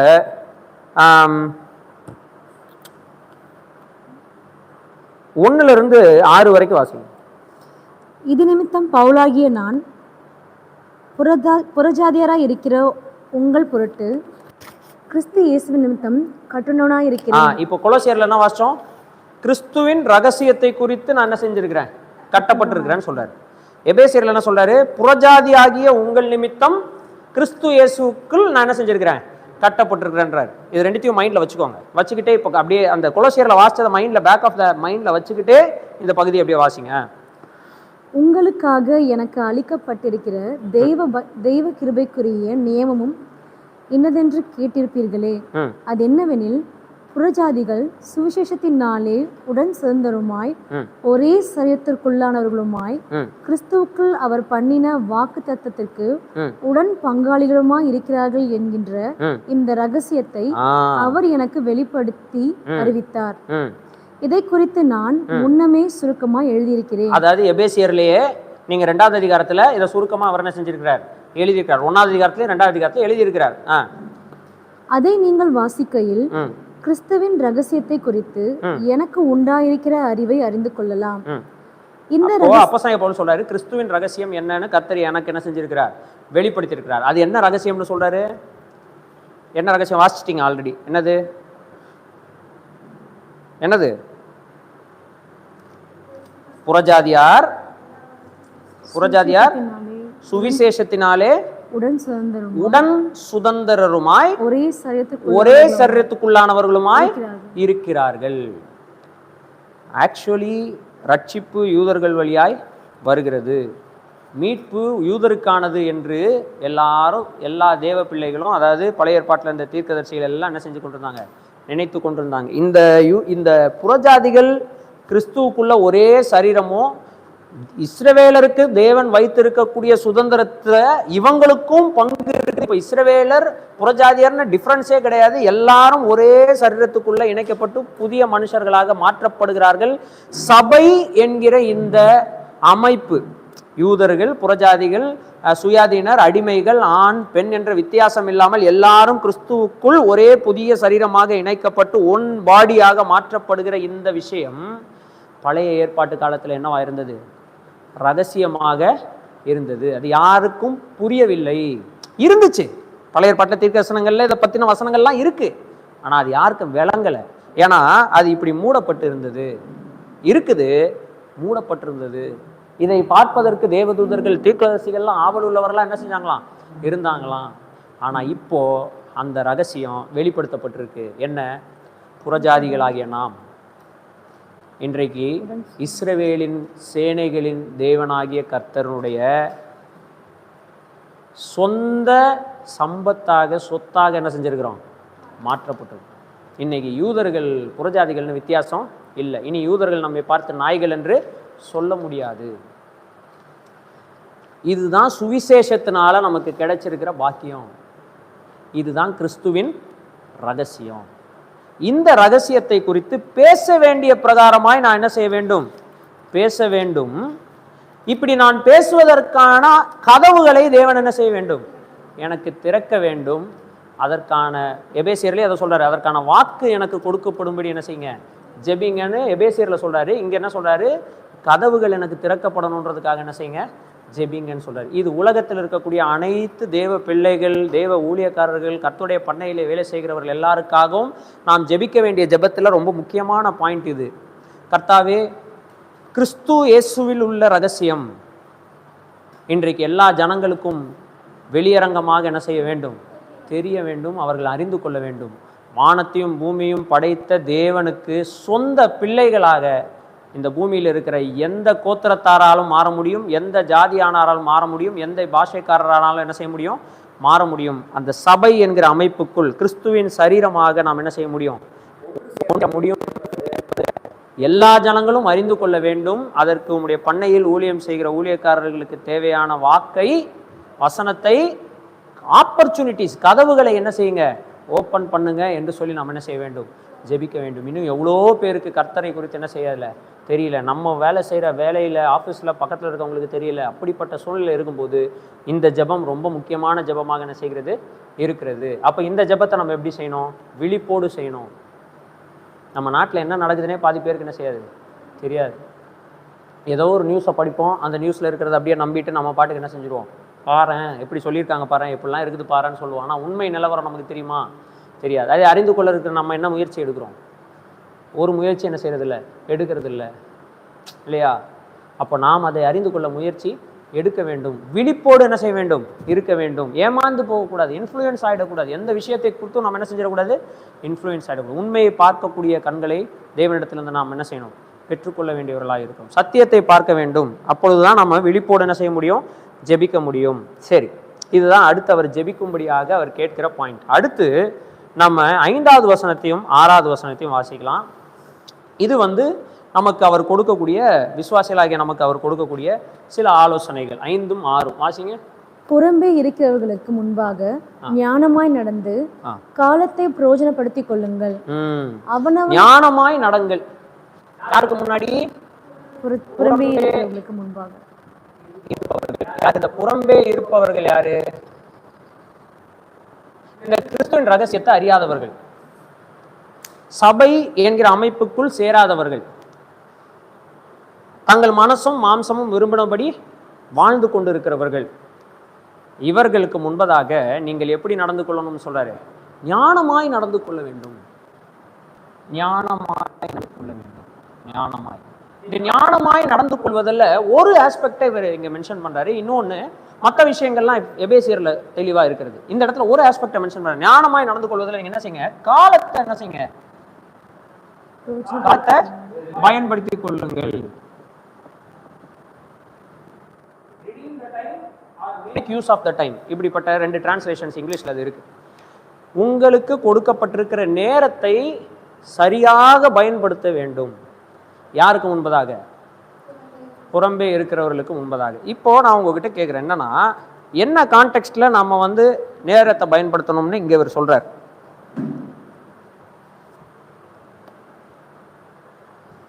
நேரத்தை பயன்படுத்துங்கள்னு சொல்றாருல, என்ன செய்கிறவர்களாய் நேரத்தை பயன்படுத்த வேண்டும் என்று இங்க சொல்லுகிறார்?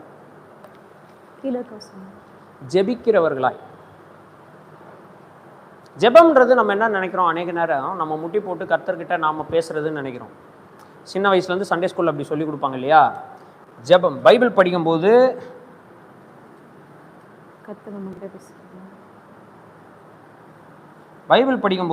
தேவன் நம்ம கிட்ட என்ன செய்றார்? பேசுறார். சரியா? ஜெபிக்கும் போது நாம தேவன்கிட்ட பேசுறோம் அப்படின்னு சொல்லி, இது உண்மை. ஒரு பகுதி தான் இதுல உண்மை. ஆனா இங்க ஜெப வாழ்க்கையில நமக்கு இங்க சொல்லும் போது என்னன்னா, இது ரெண்டும் கலந்தது. ஜெப வாழ்க்கைன்றது ரெண்டும் கலந்தது. இப்போ இவர் மட்டுமே நம்ம கிட்ட பேசிட்டு இருந்தாலும், நாம மட்டுமே இவர்கிட்ட பேசிட்டு இருந்தாலும், அதுக்கு பேர் ரிலேஷன்ஷிப் கிடையாது. அது பேர் என்னது? இல்ல, உறவு அல்ல. இப்போ ஒரு கணவனும் மனைவி வீட்டில் இருக்கிறாங்க, 2 பேர்ல யாராவது ஒருத்தர் தான் பேசுறாங்க. 1 மணி நேரம் கணவன் பேசிக்கிட்டே இருக்கிறார், மனைவி அமைதியாக கேட்டே இருக்கிறாங்க. அப்புறம் மனைவி 1 மணி நேரம் பேசுறாரு, இதை கணவன் கேட்குறாங்க. இது உறவு அல்ல. இது என்ன அல்ல? உறவு அல்ல. அப்போ ரிலேஷன்ஷிப்னா என்னன்னா, கான்வர்சேஷன் இருக்கணும், உரையாடல் இருக்க வேண்டும். என்ன இருக்க வேண்டும்? உரையாடல் இருக்க வேண்டும். கணவன் மனைவியின் இடத்துல பேச வேண்டும், மனைவி கணவன் இடத்துல என்ன செய்ய வேண்டும்? பேச வேண்டும். உரையாடல் இருந்து கொண்டே இருக்க வேண்டும். என்ன பிரச்சனை? ஓகே, உரையாடல் என்ன செய்ய வேண்டும்? இருந்து கொண்டே இருக்க வேண்டும். அப்போ உரையாடல் எப்படி இருக்கும்? வேதம் வாசித்து ஜெபிக்க வேண்டும், வேதத்தை தியானித்து ஜெபிக்க வேண்டும். வேதத்தை தியானித்து ஜெபிக்கும் பொழுது கர்த்தர் என்னோடு பேசி நான் அவரோடு பேசுவேன். இது ரெண்டுமே அட் அ டைம் என்ன செய்யும்? நடக்கும். எப்படி நீங்க இதை பார்க்கலாம்? சங்கீதங்கள் பாருங்களேன். சங்கீதக்காரன் பேசிக்கிட்டே இருப்பான் தேவனிடத்துல. இப்போ 32ஆம் சங்கீதம் எடுத்துக்கிட்டீங்கன்னு வச்சுக்கோங்களேன். எவனுடைய மீறுதல் மன்னிக்கப்பட்டதோ, எவன் பாவம் மூடப்பட்டதோ அவன் பாக்கியவான், எவனுடைய அக்கிரமத்தை கர்த்தர் இப்படி ஜோம் பண்ணிக்கிட்டே இருப்பான். திடீர்னு பார்த்தா, மாறினாலும் கடிவாளத்தினாலும் வாய் கட்டப்பட்டாலுடைய உன் கிட்டே சேராத புத்தி இல்லாத குதிரையை போல இருக்க வேண்டாம், கோவேரி கழுதையை போல இருக்க வேண்டாம், நான் உனக்கு போதித்து நீ நடக்க வேண்டிய வழியை உனக்கு காட்ட வேண்டும். ஜெபம்தான். இவரும் பேசுறாரு, திடீர்னு கர்த்தர் அவன்கிட்ட என்ன செய்யறாரு? பேசுறாரு. இது ஒரே ஜெபத்துல நடக்குது. நம்ம நடக்கிறது இல்லையே. நம்ம என்ன பண்றோம்? நம்ம ஆரம்பிச்சோம்னா நம்ம வைகை எக்ஸ்பிரஸ் மாதிரி கட கட கட கடன்னு பேசி கடைசியில் ஆமேன் போடுற வரைக்கும் கர்த்தர் என்ன பேசுறாருன்றதை கவனிக்க கூட மாட்டோம். ஏன்னா நம்ம அன்னைக்கு பைபிள் என்ன செஞ்சிருக்க மாட்டோம்? படிச்சிருக்க மாட்டோம். இப்போ பைபிளில் படிக்கும்போது என்ன நடக்குது அப்படின்னா, அந்த வசனங்களை நாள் முழுவதும் நம்ம தியானிக்க நம்ம கர்த்தரிடத்துல பேச பேச அந்த வசனங்களும் நம்மளோட என்ன செஞ்சுக்கிட்டு இருக்கோம்? பேசிக்கொண்டு இருக்கோம். அப்போ சரியா கர்த்தரிடத்துல நம்ம என்ன செய்வோம்? பேசுவோம். இது உரையாடல். இப்போ ஞானம் உள்ளவர்களை போல ஞானமாய் நடந்து கொள்வதில் புறம்பே இருக்கிற ஜனங்க முன்னாடி நீங்க எப்படி ஞானமா நடந்து கொள்ள முடியும்? இது கான்டெக்ஸ்ட் பிரேயர் கான்டெக்ஸ்ட். ஜெபிக்கிறத குறித்து பேசிக்கிட்டு வரும்போது சொல்றாரு, புறம்பே இருக்கிறவங்க முன்னாடி நீங்க ஞானமா நடந்துக்கணும். எப்படி நடந்து கொள்ள முடியும்?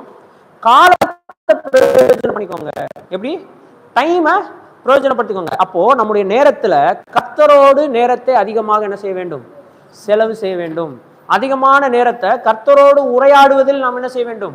பயன்படுத்த வேண்டும். அப்படி செய்யும் பொழுது நாம் ஞானத்தை பெறுவோம். மற்ற ஜனங்களுக்கு முன்பதாக எப்படி சரியாக விஷயங்களை பேச முடியுமோ அதை பேசுவதற்கான ஞானத்தை பெறுவோம். ஏன்னா கர்த்தர் நம்மை வழி நடத்துவதை நம்ம என்ன செய்ய முடியும், உணர முடியும். இல்லைன்னா நாமளே நிறைய பேசுவோம். அது எல்லாத்துலேயும் பிரச்சனைகளையும் பிரிவுகளையும் மனக்கசப்பையும் சோர்வையும் என்ன சொல்றது உறவு முறிதலையும் ஏற்படுத்தும். ஆனால் கர்த்தர் செயல்படும் போது நாம் அமைதியாக இருந்தோம்னா கர்த்தர் செயல்படுவதை நாம் அனுபவிக்க முடியும். we can experience that. அது ஜெப வாழ்க்கையினால தான் என்ன செய்யும், வரும்.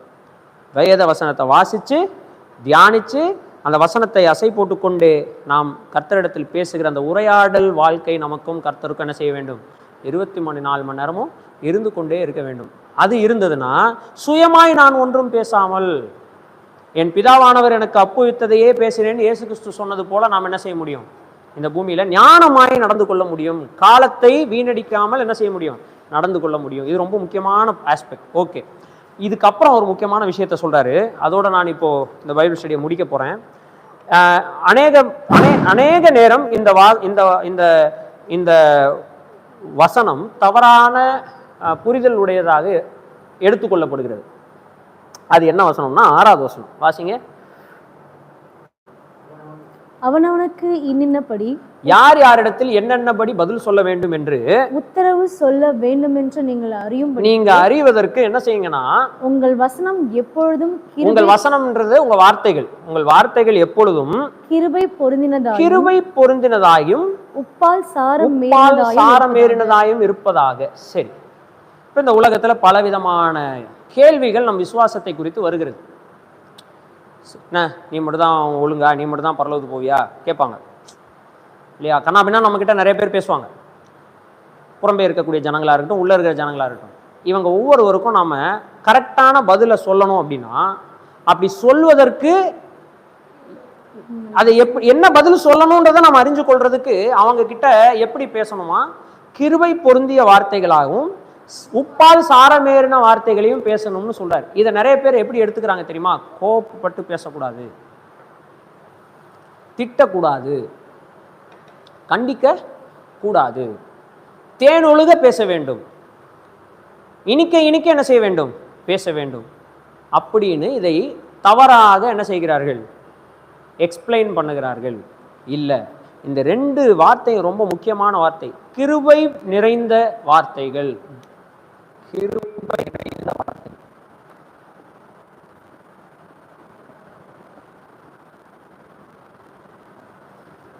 இந்த வார்த்தைகளை இந்த உலகத்துல பேசினவர் ஒருத்தர் இருக்கார், சுவிசேஷத்துல அவருக்கு ஒத்து போட்டிருக்க அவர் வார்த்தை எப்படி இருந்தது, கிருபை நிறைந்த வார்த்தைகளை அவர் என்ன செய்தார், பேசினார். ஆனா கூடவே போட்டிருக்க அதிகாரத்தோடு என்ன செய்தார், பேசினார்னு போட்டிருக்கு. சரி, அதை விடுங்க. கிருபையினாலும் சத்தியத்தினாலும் நிறைந்தவராய் நமக்குள்ள என்ன செய்தார், வாசம் பண்ணினார் அப்படின்னு நம்ம பார்க்கிறோம். இந்த கிருபை நிறைந்த கர்த்தராகிய இயேசு கிறிஸ்துவானவர் இந்த பூமியில எப்படி பேசினார், எப்படி பதில் சொன்னார், பரிசேயர்கள் இடத்துல எப்படி பதில் சொன்னார்? சாதாரண லாங்குவேஜ்ல சொன்னா உங்களுக்கு ஐயோ அப்படின்னு சொன்னார். வெள்ளை அடிக்கப்பட்ட கல்லறைகளேன்னார். ஐயோ அப்படின்னா அர்த்தம் நீ நல்லாவே இருக்க மாட்ட அப்படின்னு சொல்றார். சொன்னாரா இல்லையா? பரிசேயர்கள் இடத்துல இயேசு கிறிஸ்து அப்படிதான் பேசினார். இப்ப கர்த்தராகிய இயேசு கிறிஸ்து கிருபை இல்லாத வார்த்தைகளை பேசினாரா? ஆனா நம்ம என்ன பார்க்கிறோம், கிருபையினாலும் சத்தியத்தினாலும் நிறைந்தவராய் வாசம் பண்ணார்னு வாசிக்கிறோம். அவர் வார்த்தை கிருபை நிறைந்த வார்த்தைகளை பேசினார்னு வாசிக்கிறோம். அப்பனா கிருபை நிறைந்த வார்த்தைகள்லாம் என்ன அர்த்தம் இல்லைன்னா, இனிக்க பேசுவதுக்கு பேர் தான் கிருபை நிறைந்த வார்த்தைகள். நம்ம தவறாக நினைத்து கொண்டு இருக்கிறோம். தப்பு. கிருபை நிறைந்த வார்த்தைக்கு இந்த கிருபை அப்படின்னு இந்த இடத்துல சொல்லி இருக்கிறதுக்கு, சரிங்களா, கேரிஸ் அப்படின்ற கிரேக்க வார்த்தை என்ன செய்யப்பட்டிருக்கு, சொல்லப்பட்டு. இந்த கேரிஸ் அப்படின்ற கிரேக்க வார்த்தைக்கு காட்ஸ் ஃபேவர்னு அர்த்தம், தேவனால் கிடைக்கும் உதவின்னு அர்த்தம். என்னது? தேவனால் கிடைக்கும் உதவி. இப்ப தேவனால் கிடைக்கும் உதவியினால் நிறைந்த வார்த்தைகளை நீங்கள் யாரிடத்தில் பேச வேண்டும், யாரிடத்தில் பேச வேண்டும், ஜனங்களிடத்தில் பேச வேண்டும். அப்போ தேவனால் கிடைக்கும் உதவியினால் பேசணும்னா தப்பு என்றால் என்ன செய்ய வேண்டும், தப்பு என்று சொல்ல வேண்டும். அப்பதான் அது உண்மையான அன்பு. ஆமா, புரியுதுங்களா இல்லையா? பரிசேயர்களிடத்துல கர்த்தர் அப்படிதான் சொன்னாரு, நீ தப்பு, நீ பேசுறது என்னது தப்பு, நீ தசம்பாகம் வெந்தயத்திலும் சீரகத்திலையும் தசம்பாகம் வாங்குற, ஆனா நீதி இரக்கத்தை என்ன செஞ்சிடற, விட்டு விடுகிற மாய்மாலக்காரனே உனக்கு ஐயோ அப்படின்னாரு. ஏன்? அவன் மாய்மாலம் பண்ணுகிறான், அதனால நீ மாய்மாலக்காரன் என்று என்ன செய்கிறார், அவர் சொல்லுகிறார். அதே நேரத்துல மனம் திரும்பி வந்த ஒருவனை கூட அவர் என்ன செய்யல, நீ மாய்மாலக்காரன், நீ நாசமா போவேன்னு சொல்லல. பாவியாக என்மேல் கிருபையாயிரும்னு சொன்னவன கர்த்தர் நீதிமானாக என்ன செய்தார், ஆக்கினார். மனம் திரும்பி வந்தவன் என்ன செய்தார், மகனே உன் பாவங்கள் மன்னிக்கப்பட்டது என்று சொன்னார். இது ரெண்டும் சேர்ந்ததுதான் கிருபை. தேவனிடத்தில் இருந்து பெற்றுக்கொண்ட உதவியினால் வரக்கூடிய வார்த்தைகளை நிறைந்த நிலைமையில் நாம் யாரிடத்தில் பேச வேண்டும்? அப்ப தேவனிடத்திலிருந்து உதவி பெற்ற வார்த்தைகளால் நிறைந்து பேசணும் அப்படின்னா, கேரிஸோட பேசணும் அப்படின்னா, கிருபையோட பேசணும் அப்படின்னா நம்ம என்ன செய்யணும், ஜெபிக்கிற பழக்கத்தை நமக்கு இருக்கும். இல்லாம எப்படி பெற்றுக்கொள்ள முடியும்? இயேசு கிறிஸ்து இரவு முழுவதும் ஜெபம் பண்ணாரு, தொடர்ச்சியா தேவனோடு ஜெபம் பண்ணி கொண்டிருந்தாரு. தேவனிடத்துல இருந்து உதவியை பெற்று அந்த உதவி நிறைந்த வார்த்தைகளை கொண்டு ஜனங்களிடத்தில் என்ன செய்தார், பேசினார். ஆனா இதை நம்ம பல பேர் எப்படி எக்ஸ்பிளைன் பண்றாங்கன்னா, கிடையாது, இனிக்க பேசணும், கிருபை நிறைந்து பேசணும், யாரிடத்துலயும் கோபம் கொண்டுறக்கூடாது, யாருக்கிட்டையும் கசந்து கொள்ளக்கூடாது, யாருக்கிட்டையும் நீங்க என்ன செஞ்சிடக்கூடாது, ஆமா அப்படியே தேனொழுக பேச வேண்டும், அப்படி இங்க சொல்லவில்லை. இல்ல பிரதர், அப்போ உப்பால் சாரம் ஏறினது அப்படின்னு சொல்றீங்களே, அது என்னது? வரேன். கிருபை நிறைந்த வார்த்தைகள்னா மீனிங் புரிஞ்சுச்சா? ரெண்டாவது சொல்றாரு, உப்பால் சாரம் ஏறியது, உப்பால் சாரம் ஏறிய வார்த்தைகள், உப்பால் சாரம் ஏறிய வார்த்தைகள். இந்த வார்த்தையை கேட்ட உடனே உங்களுக்கு என்ன ஞாபகம் வரணும்? ஒரு பைபிளை வாசிக்கிற ஒரு தேவ பிள்ளைக்கு எது ஞாபகம் வரணும்னா, லேவியராகமம் 2வது அதிகாரம் ஞாபகம் வரணும். ஏன்னா முதல்ல வேதாகமத்துல உப்பால் சாரமேறிய விஷயத்தை குறித்து சொல்லப்பட்டிருக்குது. எங்க சொல்லப்பட்டிருக்குது? லேவியராகமம் 2வது அதிகாரத்தில் சொல்லப்பட்டிருக்குது. அப்போ உப்பால் சாரமேறியதுன்னா என்னன்னு புரிஞ்சுக்கிறதுக்கு நம்ம லேவியராகமத்துக்கு என்ன செய்யணும், போகணும். ரைட், இப்போ லேவியராகமத்துக்கு போலாம். லேவியராகமம் 2வது அதிகாரத்தை எடுத்துக்கொள்ளுங்கள். அங்கே போஜன பலியை குறித்து சொல்லப்பட்டிருக்கிறது. என்னது? போஜன பலி. என்ன பலி? போஜன பலி. போஜன பலி எப்படி, எதற்கான பலி அப்படின்னா, கர்த்தரோடு நான் ஐக்கியம் பெற்று விட்டேன். என்னது? கர்த்தரோடு நான் என்ன செஞ்சிட்டேன், ஃபெலோஷிப் எனக்கு கிடைச்சிருச்சு. அதனால கர்த்தரிடத்தில், கர்த்தருடைய சமூகத்தில் என் போஜனத்தை நான் கொண்டு போகிறேன். கர்த்தர் என்னுடைய சாப்பாட்டை என்கிட்ட இருந்து என்ன செஞ்சுக்கிறார், வாங்கிக் கொள்கிறார், என்னை அவர் ஏற்றுக்கொள்கிறார். இப்ப நானும் கர்த்தரும் ஒரே மேஜையில் உட்கார்ந்து என்ன செய்கிறோம், சாப்பிடுகிறோம் என்ற ஐக்கியத்தை காட்டக்கூடிய பலிக்கு பேர் தான் என்னது, போஜன பலி. அந்த பலியினை குறித்து சொல்லும் பொழுது சொல்லப்படுகிற வார்த்தைகள் தான் உப்பால் சாரம் ஏறிய விஷயம். அதை நம்ம பார்க்கலாம். லேவியராகமம் 2வது அதிகாரத்துல அவர் இப்படியாக சொல்லுகிறார். அந்த வசனத்தை மட்டும் வாசிக்கலாம், இப்ப டைம் இல்லாதனால நீங்க என்ன செய்யுங்க, 2வது அதிகாரத்துல 4வது வசனத்துல இருந்து நீங்க என்ன செய்யணும், அதை வாசிக்கணும். பட் இப்போ நான் வெறும் இந்த உப்பால் சாரம் ஏறியதுன்ற விஷயத்தை மட்டும் உங்களுக்கு போக்கஸ் பண்றதுக்காக 13வது வசனத்தை வாசிக்கலாம்.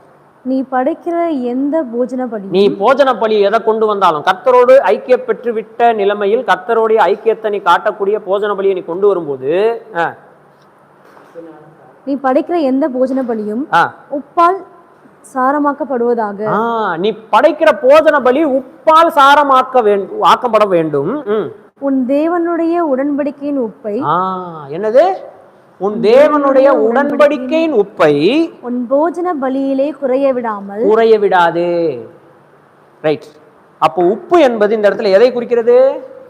தேவன் நம்மோடு செய்திருக்கிற உடன்படிக்கையை குறிக்கிறது. நம்மோடு தேவன் என்ன உடன்படிக்கையை செய்திருக்கிறார்? புதிய உடன்படிக்கையை செய்திருக்கிறார். அந்த புதிய உடன்படிக்கை அவருடைய ரத்தத்தினால் உண்டான புதிய உடன்படிக்கை. அந்த உடன்படிக்கை அடிப்படையில் தேவன் என்ன சொல்கிறார்? நான் உங்கள் தேவனாய் இருப்பேன், நான் அவர்கள் மத்தியிலே உலாவி அவர்கள் நடுவிலே தங்கி அவருடைய தேவனாய் இருப்பேன், அவர்கள் என் ஜனமாய் இருப்பார்கள், நான் உம்முடைய பிள்ளை, நீர் என்னுடைய தேவன். இப்ப தேவன் சொல்றாரு, நான் உன்னுடைய தேவன். இது அவர் சைட்ல. ஏன் சைட்ல? நான் உம்முடைய ஜனம். இது ஏன் சைட்ல. இப்போ இந்த உடன்படிக்கையை மறக்காமல், இந்த உடன்படிக்கையினால் நிறைந்த வார்த்தைகளை யாரிடத்தில் பேச வேண்டும்? உங்ககிட்ட பேசுறவன்கிட்ட பேச வேண்டும்ன்ற. அப்பனா நீ தேவனுடைய பிள்ளை என்பதை மறந்து விடாமல் பேசு. நீ உலகத்தானை போல் என்ன செய்யக்கூடாது, பேசக்கூடாது. நீ தேவனோடு உன்னோடு வாசம் செய்கிறார் என்பதை மறந்து விடாமல் நீ உடன்படிக்கை உப்பினால் சாரம் ஏறியதாக அந்த போஜன பலி இருக்கணும். தேவனோட ஐக்கியப்படுத்துகிறாங்க இருக்க வேண்டும். எப்படி? அகைன் ஜெபம். ஜெப வாழ்க்கையில தான் தேவனோட நம்ம என்ன செய்ய முடியும்? ஐக்கியமா இருக்க முடியும். அப்போ ஐக்கியமாய் இருந்து தேவனோடு இருக்கிற உறவுல நிலைத்திருந்து அந்த உடன்படிக்கைக்கு உண்மையா இருந்து அந்த உடன்படியின்படி வாழ்கிற அந்த வாழ்க்கையில தேவன் உனக்கு தரக்கூடிய உதவியின் அடிப்படையில் அந்த தேவனிடத்திலிருந்து பெற்றுக்கொண்ட உதவிகள் நிறைந்த வார்த்தைகளை இந்த ஜனங்களிடத்தில் என்ன செய்ய வேண்டும்? பேச வேண்டும். இப்படி நீ பேசுகிறவனா இருந்தால் யாரிடத்திலும் நீ சரியான உத்தரவு என்ன செய்ய முடியும்? கொடுக்க முடியும். அதை அவன் ஏற்றுக்கொள்றானா ஏற்றுக்கொள்ளே அது வேற விஷயம். அது அவன் இருதய கடினத்தை பொறுத்து, அவன் கர்த்தருக்கு கீழ்ப்படியாத பொறுத்து. ஆனா நீ சரியான வார்த்தைகள். இயேசு கிறிஸ்து சொன்னதே எங்க ஜனங்க யாரும் ஏத்துக்கல. ஆமா தானே? எல்லாரும் போயிட்டாங்க. அப்ப சீஷர்கள் கேட்கிறார், நீங்களும் போக மனதுள்ளவர்களா இருக்கிறீங்களா? அப்ப சீஷர்கள் சொல்றாங்க, நாங்கள் யாரிடத்தில் போவோம்? நித்திய ஜீவனுடைய வசனம் உம்மிடத்தில் இருக்கிறது. அப்ப நம்மளாம் ஏமாத்துறோம். மொத்தம் நம்ம என்ன புரிஞ்சுக்கணும்னா, நாம பேசக்கூடாது, நாம செயல்படக்கூடாது. நாம செய்ய வேண்டியது ஒன்னே ஒண்ணுதான். என்னது? கிருபை நிறைந்த வார்த்தைகள், உப்பால் சாரமேறிய வார்த்தைகள். கிருபை நிறைந்த வார்த்தைகள் அர்த்தம் தேவனிடத்தில் இருக்கிற ஐக்கியத்தினால தேவனிடத்திலிருந்து பெறுகிற உதவியை கொண்டு பேசுகிற வார்த்தைகள். அது தேனொழுக பேச வேண்டும் என்ற அவசியம் இல்லை. உப்பால் சாரமேறிய வார்த்தைகள்னா உடன்படிக்கை நிறைந்த வார்த்தையாக என்ன செய்ய வேண்டும்? இருக்க வேண்டும். இன்னும் கரெக்டாக சொல்ல போனால் ஆம் என்றும் ஆமேன் என்றும் நம்முடைய வார்த்தைகள் என்ன செய்ய வேண்டும்? இருக்க வேண்டும். ஆம் என்றும் ஆமேன் என்றும்னா என்ன அர்த்தம்? சொன்னா மறுபேச்சு இல்லை. இயேசு கிறிஸ்து சொன்னா மறுபேச்சே இல்லை. அந்த மாதிரி நம்முடைய வார்த்தை அப்படி இருக்கணும்னு எதிர்பார்க்கிறார். உடன்படிக்கை நிறைந்த வார்த்தையாக என்ன செய்ய வேண்டும்? உன் தேவனாகிய கர்த்தரிடத்தில் நீ கொண்டு வரக்கூடிய போஜன பலியில உடன்படிக்கையின் உப்பை விட்டு விடாதே அப்படின்றார். அப்போ உப்பு என்பது எதை காட்டுது? உடன்படிக்கை காட்டுது. போஜன பலிக்கு தான் பயன்படுத்தப்பட்ட வார்த்தையை தான் இங்க அவர் பயன்படுத்துறார். உப்பால் சாரமேறிய வார்த்தையை நீ என்ன செய்யணும்? பேசணும்னு சொல்றாரு. இதை நம்ம ஆளுங்க எப்படி தருவாங்க? உப்பு என்பது ருசியை கொடுக்கிறது. மற்றவர்களுக்கு நீ பேசுகிற வார்த்தைகள் ருசியை என்ன செய்ய வேண்டும்? கொடுக்க வேண்டும் என்று தவறாக இந்த வார்த்தையை என்ன செய்வார்கள்? தவறாக இதை போதிப்பார்கள். அப்படி கிடையாது. எல்லாருக்கும் ருசி கொடுத்துக்கிட்டுலாம் என்ன செய்ய முடியாது? இருக்க முடியாது. சுவிசேஷமே ருசி கொடுக்கறது கிடையாது. நீ பாவின்னு சொல்லும் போது யாருக்கு இங்க ருசியா இருக்கும்? ருசியா இருக்குமா? நீ ஒரு பாவி, உன் பாவத்தை மன்னிக்கிறது கர்த்தராகிய இயேசு கிறிஸ்து வந்தார், நல்ல செய்தி சொல்றோம். ஆனா நீ பாவின்னு சொல்லும் போது அது அவனுக்கு ருசி கொடுக்காது. அப்போ நீ சுவிசேஷமா சொல்லாம இருக்கணுமா? ருசி கொடுக்காம இருக்கிறதுக்கு you have to say the fact. ஆனா தேவனிடத்திலிருந்து உதவி பெற்று பேச வேண்டும், நானா பேசக்கூடாது. ரெண்டாவது, உப்பால் சாரமேறி, அதாவது சரி அப்பனா இனிக்க பேசி உப்பால் சாரமேறிய வார்த்தைகள் தான் பேச வேண்டும்னு இவங்க பிரசங்கம் பண்றாங்கல்ல, பிரசங்கியார்கள். அந்த மாதிரி அப்போஸ்தலர்கள் பேசி இருந்தா இவங்க யாருமே ரத்த சாட்சியான செஞ்சிருக்க மாட்டாங்க, செத்துருக்க மாட்டாங்களே. இயேசு கிறிஸ்துவே சிலுவைக்கு போயிருக்க மாட்டாரு. அழகா பேசி அட்ஜஸ்ட் பண்ணி, ரெண்டு பக்கமும் பேசி, ரெண்டு டீமையும் அப்படியே இது பண்ணி தாஜா பண்ணி கையிலே என்ன செஞ்சிருக்கலாம்? வச்சு ஒரு கூட்டத்தை ஏற்படுத்திருக்கலாம். இயேசு கிறிஸ்து அப்படி செய்யலையே. அது அல்ல. இந்த வசனத்தின் அர்த்தத்தை நம்ம நன்றாக புரிந்து கொள்ள வேண்டும். தேனொழுக பேசி அட்ஜஸ்ட் பண்ணி காம்ப்ரமைஸ் பண்ணி ஒரு விஷயத்தை பேசி அவங்களுக்கு இணக்கமாக நடந்து கொள்ள வேண்டும் என்று இங்க வசனம் சொல்லவில்லை. இங்க என்ன சொல்லி இருக்குதுன்னா, கிருபை நிறைந்த வார்த்தைகள் என்பது தேவனிடத்திலிருந்து பெற்றுக்கொண்ட தயவின் அடிப்படையில் நாம் பேசக்கூடிய வார்த்தைகள். உப்பால் சாரமேறி என்பது உடன்படிக்கை நிறைந்த வார்த்தைகள். இதெல்லாம் ஜெப வாழ்க்கையினாலதான் என்ன செய்யும்? வரும். கர்த்தருடைய வசனத்தை வாசித்து தியானித்து சிந்தித்து ஜெபித்து விழித்திருந்து ஸ்தோத்திரத்தோடு பண்ணுகிற ஜெப வாழ்க்கையின் அந்த டிசிப்ளின் இருந்தால்தான் இதெல்லாம் நம்முடைய வாழ்க்கையில் என்ன செய்யும்? நடைபெறும். அதனால இந்த இடத்தோட நான் இந்த பகுதியை நிறுத்துறேன். கர்த்தருக்கு சித்தமானா அடுத்த வாரம் மீதி உள்ள பகுதியை கொலோசியர் எழுதின நிருபத்தில் நாம் படிக்கலாம். நாம் ஜெபித்து முடிப்போம். எங்களை நேசிக்கிற நல்ல பிதாவே, இந்த அருமையான நேரத்துக்காக ஸ்தோத்திரம். இந்த நாளிலும் கூட கர்த்தாவே, ஒரு சிலராக உங்களுடைய சமூகத்தில் நாங்கள் வந்திருக்கிறோம். 2 பேராவது 3 பேராவது என் நாமத்தினாலே எங்கே கூடியிருக்கிறீர்களோ அங்கே அவர்கள் நடுவிலே இருக்கிறேன் என்று சொன்ன எங்கள் தேவனாகிய கர்த்தர், இந்த இடத்திலே எங்கள் நடுவிலே நீர் வாசமாய் இருக்கிறீர் என்பதை எண்ணி பார்த்து நாங்கள் உங்களுக்கு ஸ்தோத்திரம் செலுத்துகிறோம். இதோ கர்த்தாவே, நாங்கள் இன்றைக்கு கற்றுக்கொண்ட பாடத்தை உங்களுடைய சமூகத்திலே ஒப்படைக்கிறோம். நீர் எங்களோடு கூட பேசி எங்களுக்கு உதவி செய்ததற்காக நன்றி செலுத்துகிறோம். கொலோசியர் எழுதின நிருபம் 4வது அதிகாரத்திலே ஜெப வாழ்க்கை குறித்து அப்போஸ்தலனாகிய பவுல் சொல்லுகிறதிலிருந்து நாங்கள் கற்றுக்கொண்ட பாடங்களை கர்த்தாவே நாங்கள் ஒரு விஷயம் கூட சிந்தித்து பார்க்கிறோம். அந்த வார்த்தைகள் எல்லாம் எங்கள் மனதிலே பதிந்து இதை கேட்டவர்கள், இதை சிந்திக்கிறவர்கள் ஒவ்வொருவருடைய வாழ்க்கையிலும் அதை கிரியை செய்து கர்த்தாவே உம்முடைய பலனை கொண்டு, உம்முடைய கிருபையினாலே தொடர்ந்து எங்கள் வாழ்க்கையை நாங்கள் வாழ நீர் எங்கள் ஒவ்வொருவருக்கும் கிருபை பாராட்ட வேண்டும் என்று உடைய சமூகத்திலே நாங்கள் மன்றாடுகிறோம். இந்த நேரத்தை ஆசீர்வதித்தீர், அதற்காக ஸ்தோத்திரம். தொடர்ந்து பாதுகாத்துக் கொள்ளும் கர்த்தாவே. உமக்கு சித்தமானால் வருகிற வாரத்திலும் நாங்கள் ஒன்று கூடி உடைய வசனத்தை சிந்திக்க தியானிக்க கற்றுக்கொள்ள நீர் உதவி செய்யும்படியாக ஜெபிக்கிறோம். சகல துதி கனம் மகிமை எல்லாம் உடைய பாதத்திலே சமர்ப்பிக்கிறோம். கர்த்தராகிய இயேசு கிறிஸ்துவின் நாமத்தினாலே ஜெபிக்கிறோம் ஜீவனுள்ள நல்ல பிதாவே, ஆமேன். என் ஆத்துமாவே கர்த்தரை ஸ்தோத்திரி, என் முழு உள்ளமையோட பரிசுத்த நாமத்தை ஸ்தோத்திரி. என் ஆத்துமாவே கர்த்தரை ஸ்தோத்திரி, அவர் செய்த சகல உபகாரங்களையும் மறவாதே. ஆமேன். எல்லாருக்கும் சமாதானம்.